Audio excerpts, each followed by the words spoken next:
All right, good. So this moment now, just say the mantra to yourself, this moment now, and then be present in this moment now. Be present with the sounds you hear, like the sound of my voice, coming out of silence, dissolving back into silence. Or any other sounds around you. Notice how the sounds come and go, shift and change. But you, the listener to the sounds, are always here.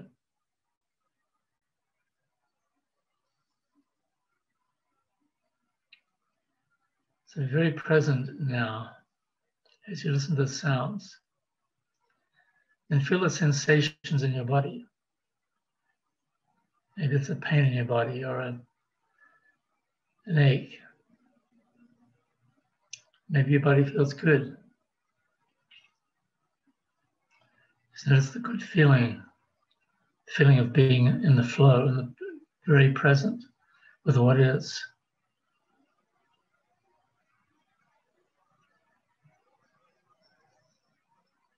You're taking time just to be, to experience pure being. So notice how these sounds shift and change, come and go. But you, the witness of the sounds, are always here. You don't change, you don't come and go. In your essence, you don't come and go. You're always here.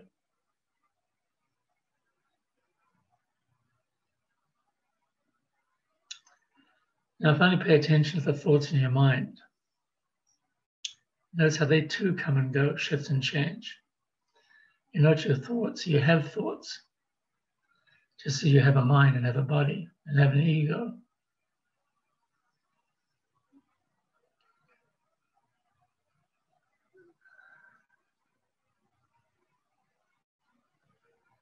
So be very aware of your thoughts.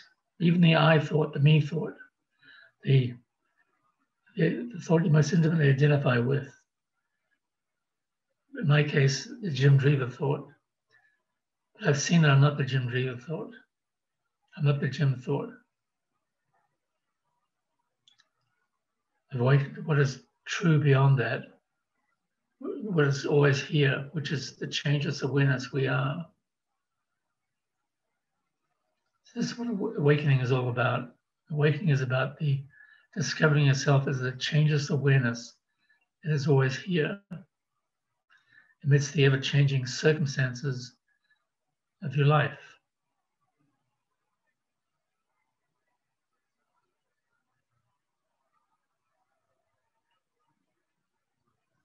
So just breathe and relax into the being what you are. You are the changeless, clear, observing presence that's always here.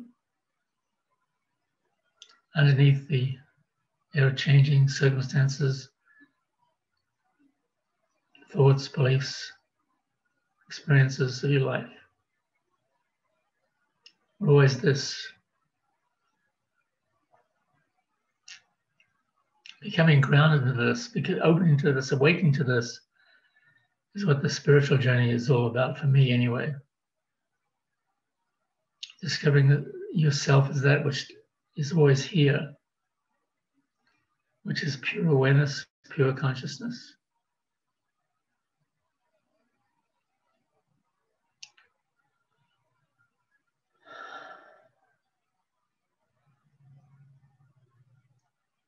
As I like to say in my teaching, be present, heart open, no story. So that's when you're truly yourself. When you're present, your heart is open, you have no story guiding you. You have no story guiding you because you don't need a story. Stories come and go. What is here now is what is alive and most interesting for me.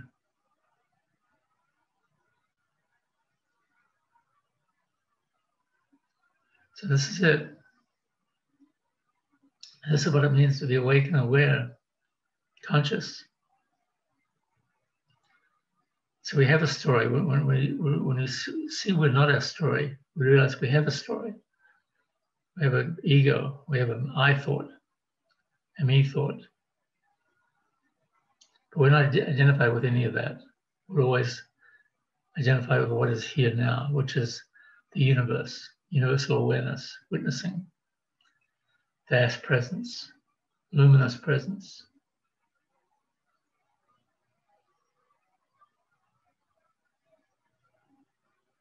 So I invite you all just to be the beautiful people you really are.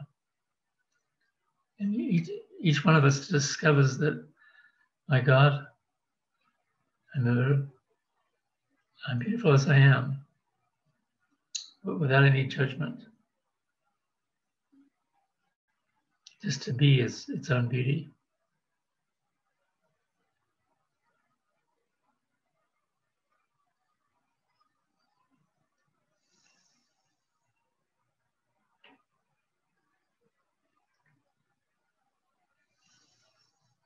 I wrote, okay, so let's come back to what is here now, this moment now. So, I was seeking enlightenment, awakening for 20 years. And then I finally found it. What I found was that I wasn't this me that I thought I was. I wasn't the Jim Dreaver that I thought I was. I'm always this here now, which in some ways doesn't make for a great new conversation, but it's a depth that it brings that is infinitely satisfying. To awaken to your true nature.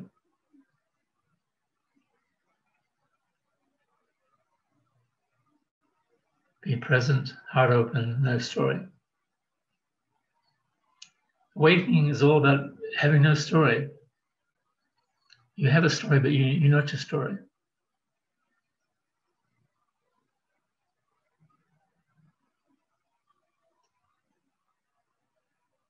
We're always this here now. And every moment is new. Every moment is alive and fresh.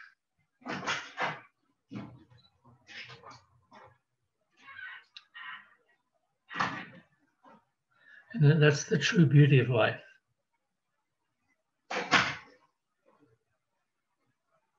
Knowing that every moment is new, every moment is fresh, alive. This moment now, this very moment.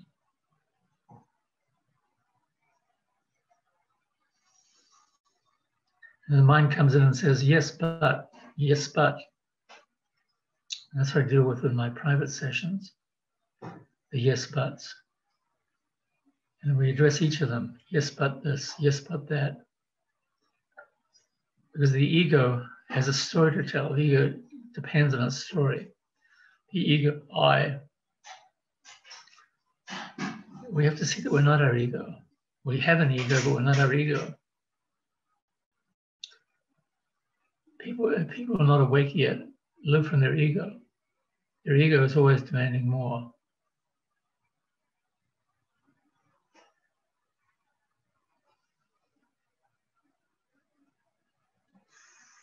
The ego is a fiction, really.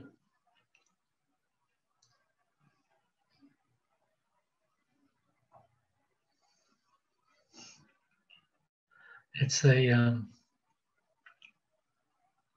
remember Idris Shah, a Sufi teacher.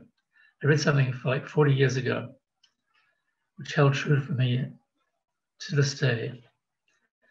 He said this: no matter what point of truth or understanding you arrive at, there's always one beyond it.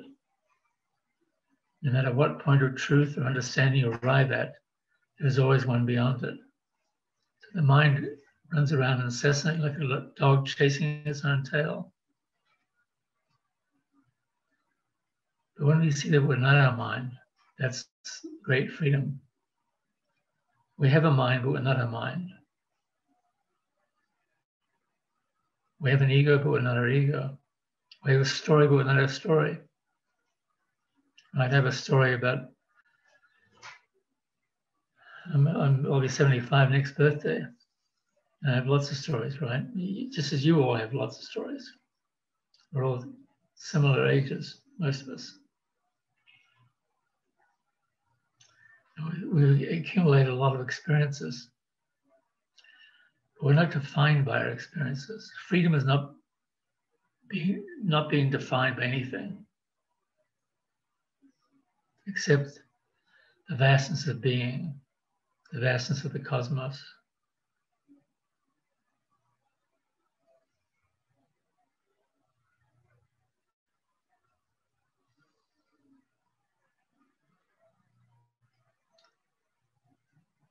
I had a fall about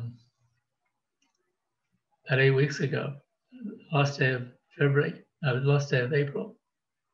I fell on the street. I lost my balance and fell and cracked my rib, my femur head, fractured it completely. Had to cut it off to the hospital, the ER. Next morning, I had a total hip replacement, a right hip. And here I am, walking with a cane now. I'm getting better and better each day, but the healing is much slower. As you get older, the healing is much slower. Plus, I had 3 strokes 17 years ago over a period of 5 months. So I was somewhat injured and my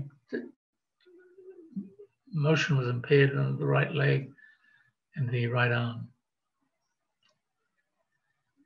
So how do I handle this? The episode of going to the hospital?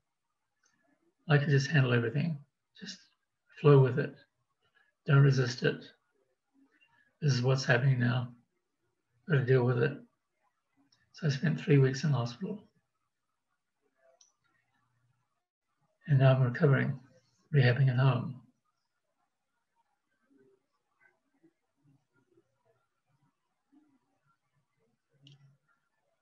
So again, we have an ego, and our ego controls us. We live from our ego.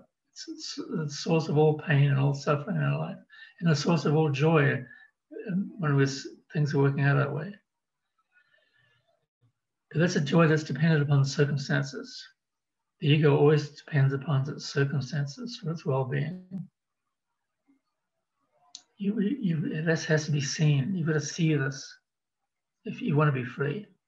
If you don't want to be free, fine, just continue as you are. If you really want to be free inwardly, you have to see your ego is not who you are. You have an ego, but you're not your ego. You have an I thought, but you're not your I thought. I have a lesson in my new book, Untriggerable. It's an early lesson, number 13 or 14, I think, titled Noticing Which I is Active in You. Is it the ego I, the reactive I? Or is it the practical conscious I, the I of your being? Because we all say I, right? I say I too, but I say it in a way that I'm not identified with it. Because I've seen it's not real. It comes and goes. Anything that comes and goes is not real. Or to put it a different way, it has only relative reality. It's relatively real. It's not fundamentally real. Anything that's fundamentally real is the consciousness, the awareness we are.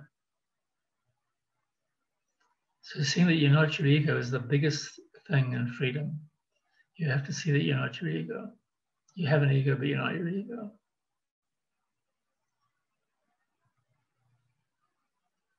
What are you? You're this beautiful, awake, aware being who's here present right now. That's what you are, luminous being. We all are this.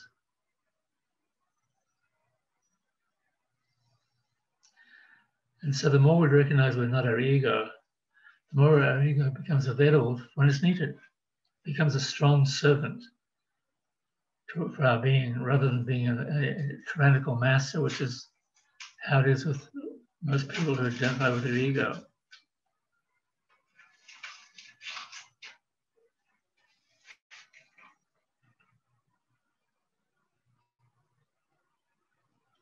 So, are there any questions? Let's pause now and see if we can have a question. I'm sure you must have questions.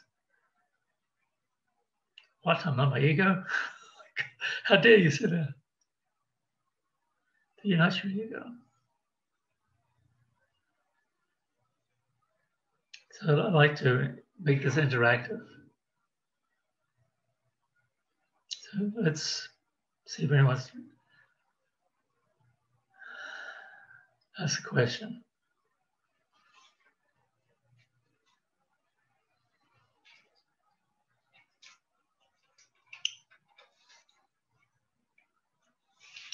Otherwise, we can just sit here and enjoy the silence, the silence of being.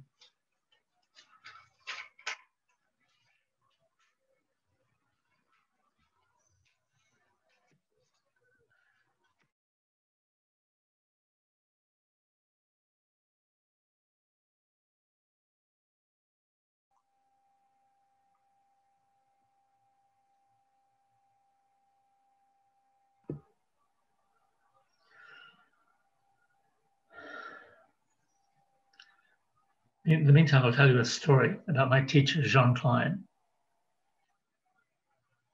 who was a man from Europe who died in 1998 at the age of 86. He's from Croatia, I believe, but he lived most of his life in Paris. He was a doctor during the war, and he fought the French resistance. After the war, he became interested in truth, finding the truth of life. So he went to India and studied with a master of Advaita Vedanta. And eventually, after a number of years, woke up, got enlightened, saw that he wasn't his ego, and then lived in freedom for the rest of his life. And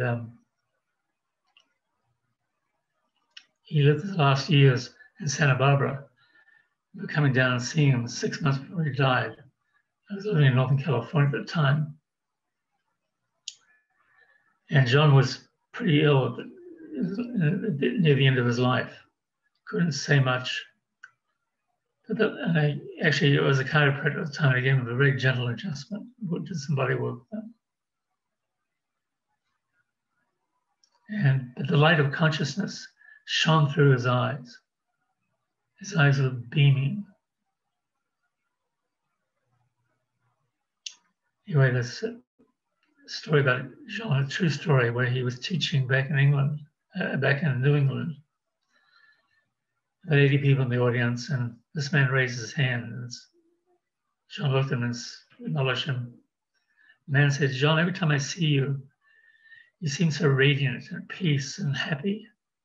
Me, I'm always miserable, uptight, stressed out. What's the difference between us? What's the difference between us?" And Jean looked at him and smiled. He said, "You still take yourself to be somebody. I don't take myself to be anybody."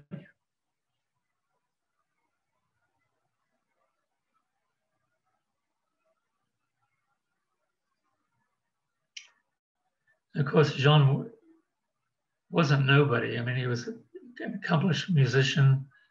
He'd written books on Advaita Vedanta about awakening. He'd raised a family, they'd been married and had two grown daughters. He was a doctor during the war, fought the French resistance. He was somebody in the eyes of other people. He didn't take himself to be anybody inwardly. He was free of all self-images, free of beliefs, free of issues of self-worth. Like when the ego is always worried about how it's doing in the world, it's self-worth.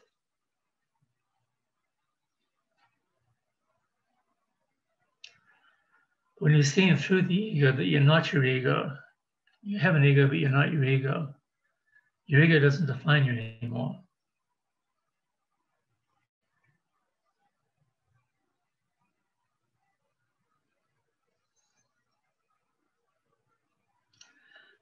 And that was the difference that between John Klein and this man who questioned him. So in my new book, Untriggerable, I teach people how to welcome their triggers, love your triggers. So there's a quote from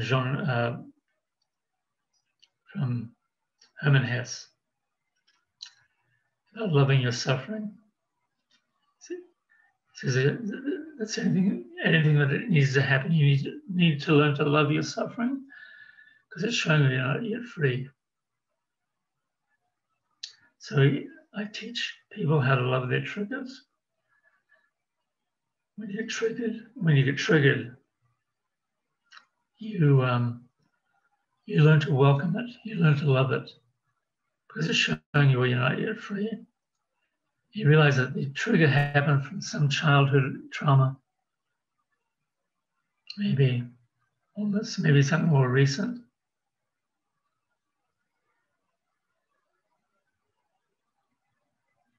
And you learn to love it. And it's an old Irish saying, if you run away from a ghost, it'll chase you and haunt you for the rest of your life.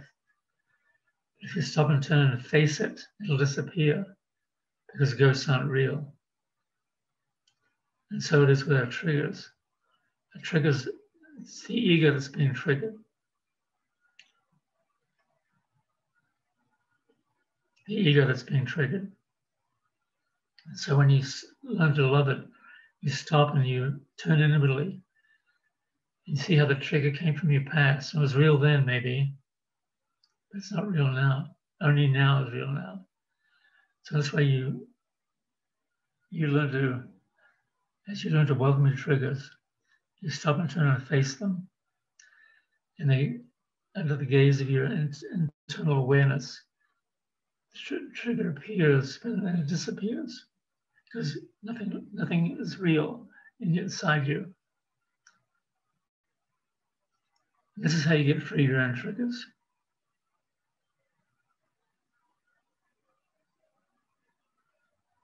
And gradually become untriggerable, which is the title of my new book. By the way, the book is available as a PDF free for anybody who wants it. So just send me an email and I'll send it to you.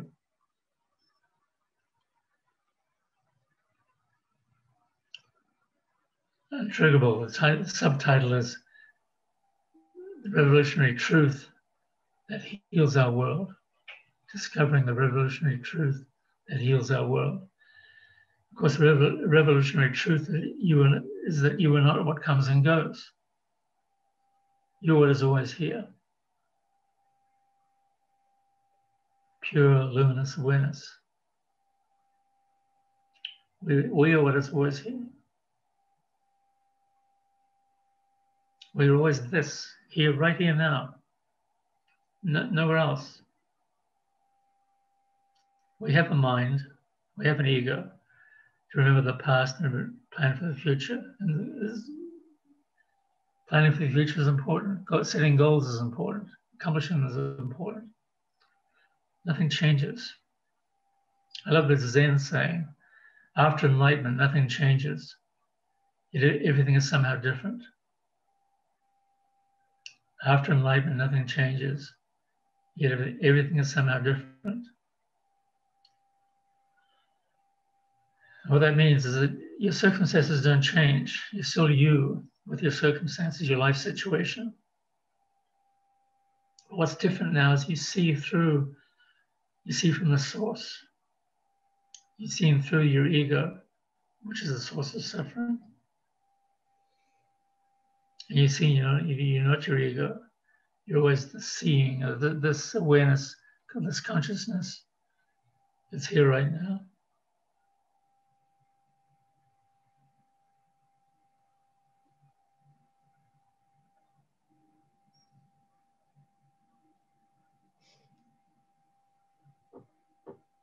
It's a great relief to be free, to be truly free,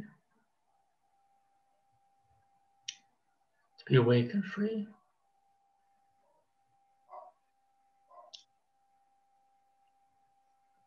Do you have any questions? Can you see me, Jim? It's Mary Grace. Yes, I can't see you, but I can hear you, Mary Grace. You can't hear me? I can hear you loud and clear. Oh, okay. It isn't really a question. It's kind of a comment about myself. I notice in groups how it seems that people in the group, and I include myself, are uncomfortable with the silence. We want to fill it up with talking, with responding. Yes. And there's a certain kind of a low level of anxiety about filling up the space. And I noticed that a lot in groups, but I'm really noticing it in myself this morning. It took me a while to sort of settle down, stop doing, stop being distracted, to really be present. And right at this moment, I can completely feel your energy. I feel like there's there's a container here. Yes. And I can feel it right down to the bottom of my feet. I have bare feet on the floor, and I can feel it in my body. And it's such a relief. It's such a relief. And I get so busy in my life, to just stop is such a relief. And I remember my whole childhood and young adulthood, I felt like I was hidden somewhere inside, and I was looking out to the world, but I couldn't quite reach myself. And, you know, when I would say that to my mom or to other people, they'd sort of look at me strangely. But I have more of a sense of that now, of really being with the part inside that's looking out at the world. So I'm really feeling grateful for this reminder with you bringing this to the group this morning. Beautiful. This is what you are, Mary Grace. This is what everybody is. Yeah. We are the pure silence. Yeah. The pure silence of our being.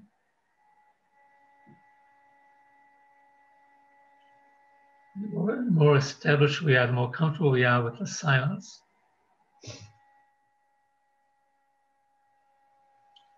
The more we realize that everything is deeply okay. We are okay. This is trust there. Yeah. Deep trust in that life knows what it wants. Feels like a big relief to me. Yes, beautiful. It's a relief. Relief and a release. Yeah.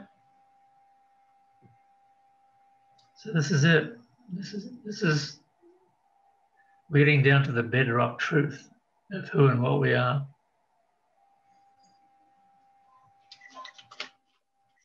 Awakening is in some ways like Jesus said it in the Bible, except ye be as little children, you shall not enter the kingdom of heaven. And so in a way, we're coming back to being brand new, a clean slate. Our mind empty, our heart full, very present. Be present, heart open, no story.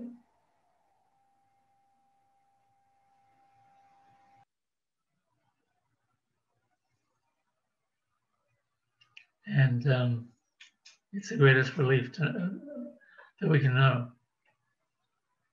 And awakening is all about this, about discovering yourself as this pure emptiness, pure awareness, which is at the same time full of creative energy, full of creative potential.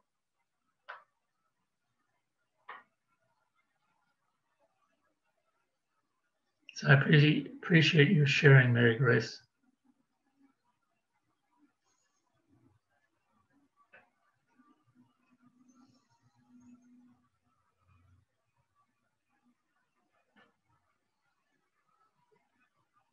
Does anybody else have a question or a comment they want to make? A sharing. I see Lisa with her hand raised. Okay, right. Lisa. Good morning, Jim. It's so nice to have you because you really do have this energy around you that really just settles the soul. And like Mary Grace, I have difficulty with silence. My life has to be filled with noise. Even when I'm sitting down, I want to play music because I don't like stillness. But really my question to you, something that popped out to me this morning when you said was, during stressful challenges, you need to remember to go with the flow and create no resistance. And my question is so is the resistance when I feel stuck? So for example, if I have a very difficult challenge that I'm facing and I feel stuck in it, how do I shift in, how do I identify that I'm pushing up against whatever the universe's flow in my life is? How do I open myself up to that? Because usually when I'm in a challenge, I'm so focused on the challenge, but I don't know what to focus on to get myself out of the challenge. So could you just respond to that? And sure. I'm gonna write. You know what? I'm gonna write while you talk so I can make notes. Write something down for the whole group. We are. I'm just gonna. I'm sorry. I was saying we are recording too. Yeah. Yeah. So I'm going to write something down.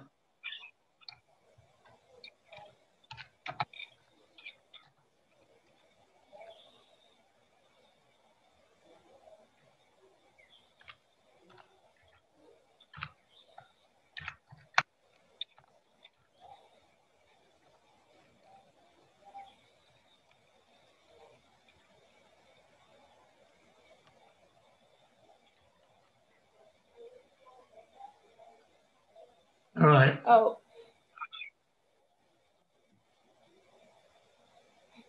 Did I make myself clear? I'm not sure if I got my idea across. Yeah, you got across beautifully, and so when that happens to you, breathe, take a deep, slow breath, relax, and come into being, and ask yourself this question: who is this me that gets triggered, or who is this me that gets challenged, or who is this me that's depressed,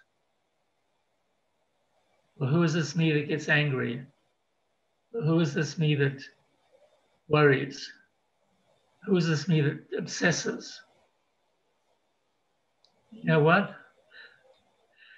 I tell you, if you really look within yourself, you really look within, you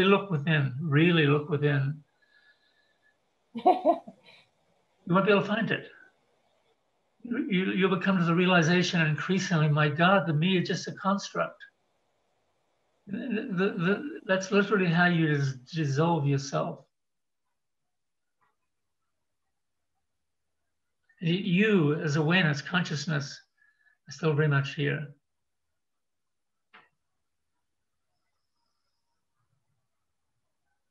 That's how I found that. That's how I woke up.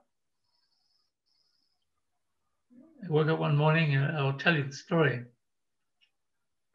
I was had been on a spiritual journey for 20 years, and I was kind of almost done with it in the sense that I was pretty free already, but I wasn't quite free.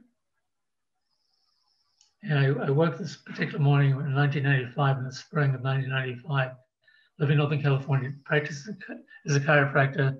My son was 11 years old at the time. his mother got divorced. His mother and I got divorced when he was 6. I was sleeping alone. My son was at his mother's house. I woke up and noticed I felt depressed. I felt depressed because of the difficult financial circumstances. My practice wasn't making as much money. I was still paying child support, of course. And I was about to get out of bed and go and meditate because I knew how to clear the depressed energy through meditation. Worked every time. I knew how to clear it. As I said, I was about to get out of bed and go and meditate. At this particular morning, I lay in bed and I closed my eyes and thought to myself, how come this is still happening to me? How come I'm still getting depressed? How come I'm not free yet? I remembered something John Klein had said. Find out who you really are and you'll be free. That was his basic message to me. Find out who you really are and you'll be free. So I closed my eyes, lay in bed, and went into the interior of my own being with the question, okay, Jim, you say you're depressed. Who is this me who's depressed? And looked everywhere inside myself. I couldn't find it. It's just a thought form. I am depressed. I feel depressed. They came and went. But I who was looking was always here.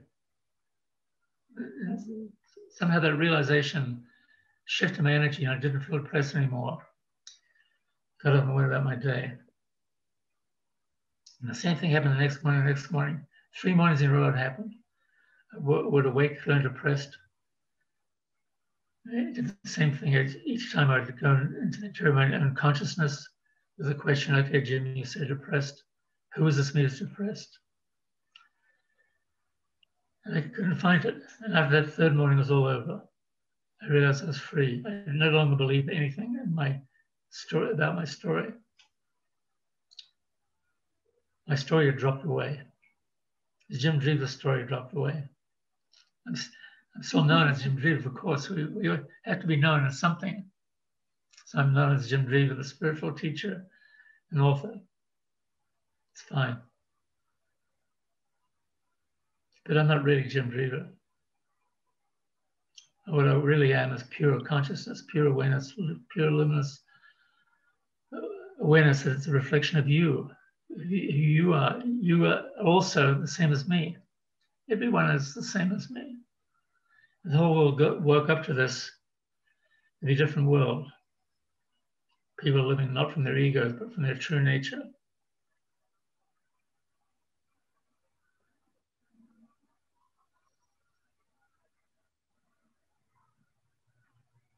Anybody else have a question or a comment?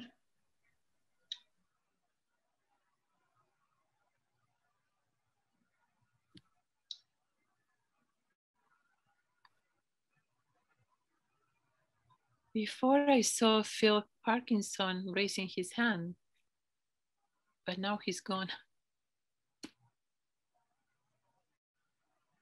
Mary Grace, would you scan the screen and see if anybody's raising their hand?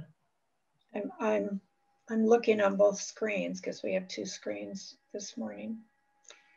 Phil is raising his hand now. Go ahead, Phil, just unmute yourself.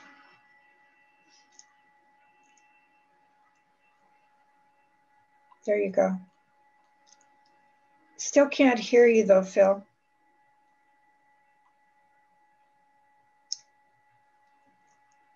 Phil, we can't hear you.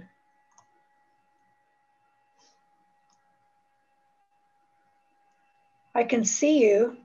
Do you have your speakers turned up?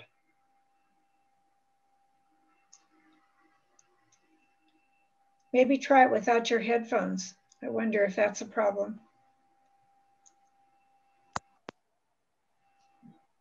Now, does that work now? Yes. Yes. Oh, okay. You mentioned several times, Jim, in talking about triggers this morning, you said, learn to love your triggers. It seems like an important step. How does one do this? What's involved in learning to love? Okay, good. I'm glad you asked that question. So that's my book is divided into 3 parts: a simple practice, love your triggers and this moment now. So you will learn to love your triggers. And it's a very gradual process. Nobody really loves their triggers. The ego hates their trigger, right? The ego wants to run from the triggers. But as you learn to love them, accept them at least to start with. Maybe you have a trigger of certain authority figures. You have a fear of authority figures, which is one of my triggers when I was younger. Jim, a note, we have 5 minutes left. Okay, thank you. So you learn to, you experience the trigger.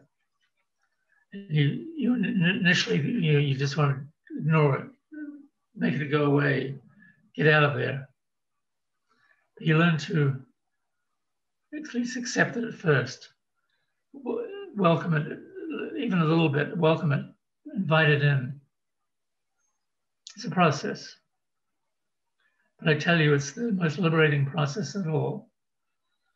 Because, in fact, you learn to say to yourself eventually, it doesn't happen overnight, but you learn to say to yourself, bring it on. I want to see where I'm not yet free. Bring it on. I want to see where I'm not yet free.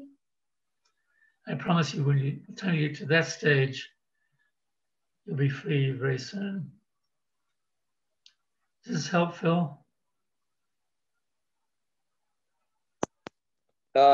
Not really. You again, you just said you learn to do this. Yeah. How do you learn to do this?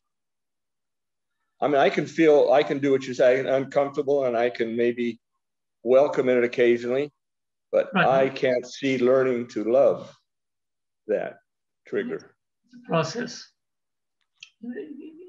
Read my book. Okay, I will. It's free. Just send me an email. jdreaver@aol.com. jdreaver@aol.com. Okay, I'll do that. Thanks.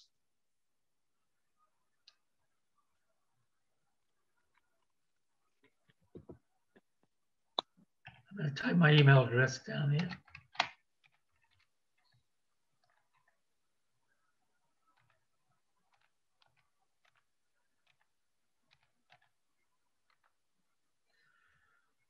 All right. So I guess we've got... Jim, I'll put your email on the chat to everybody. Okay, great. Thank you. Okay. So we come back to being. We come back to this moment now. This is what I call the embodiment mantra. This moment now. The two things you need to know. You need to ask yourself the big question, as I call it, who is this me that gets triggered? And you won't be able to find it other than as a belief, a story that comes and goes. And that's the embodiment mantra, this moment now.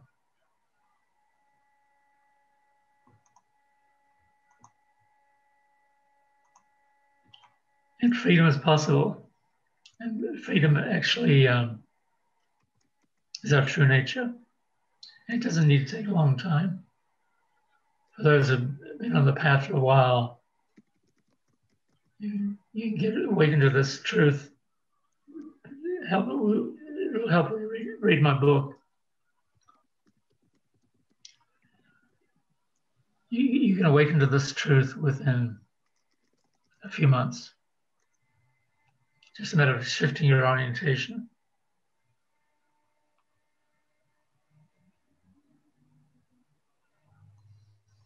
And then you'll be free.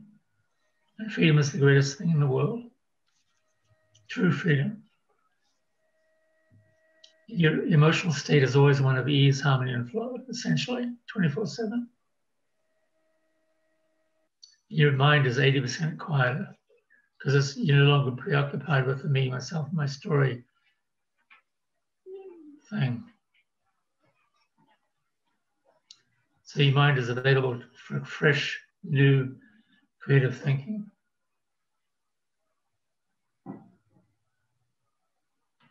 a beautiful thing to be free. The most beautiful.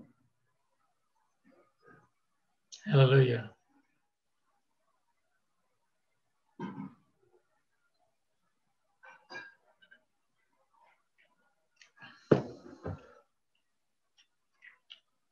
I love that song by Leonard Cohen, Hallelujah.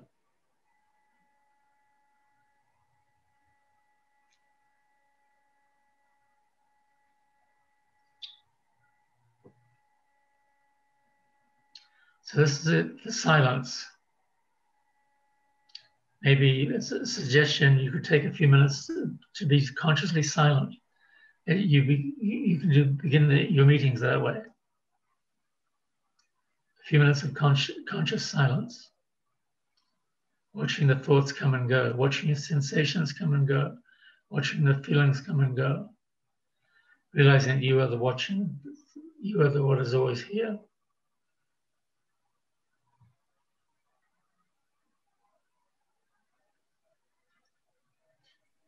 Hey, Jim, we are at time. Would you like to do a quick wrap up before we move on? Sure. Thank you, Michael. You have an ego, but you're not your ego. That's the thing to see. To be truly free, you've got to see that. My God, I have an ego, but I'm not my ego. I'm always this, here, now. And then breathe and relax into the infinite silence of the pure being. Thank you.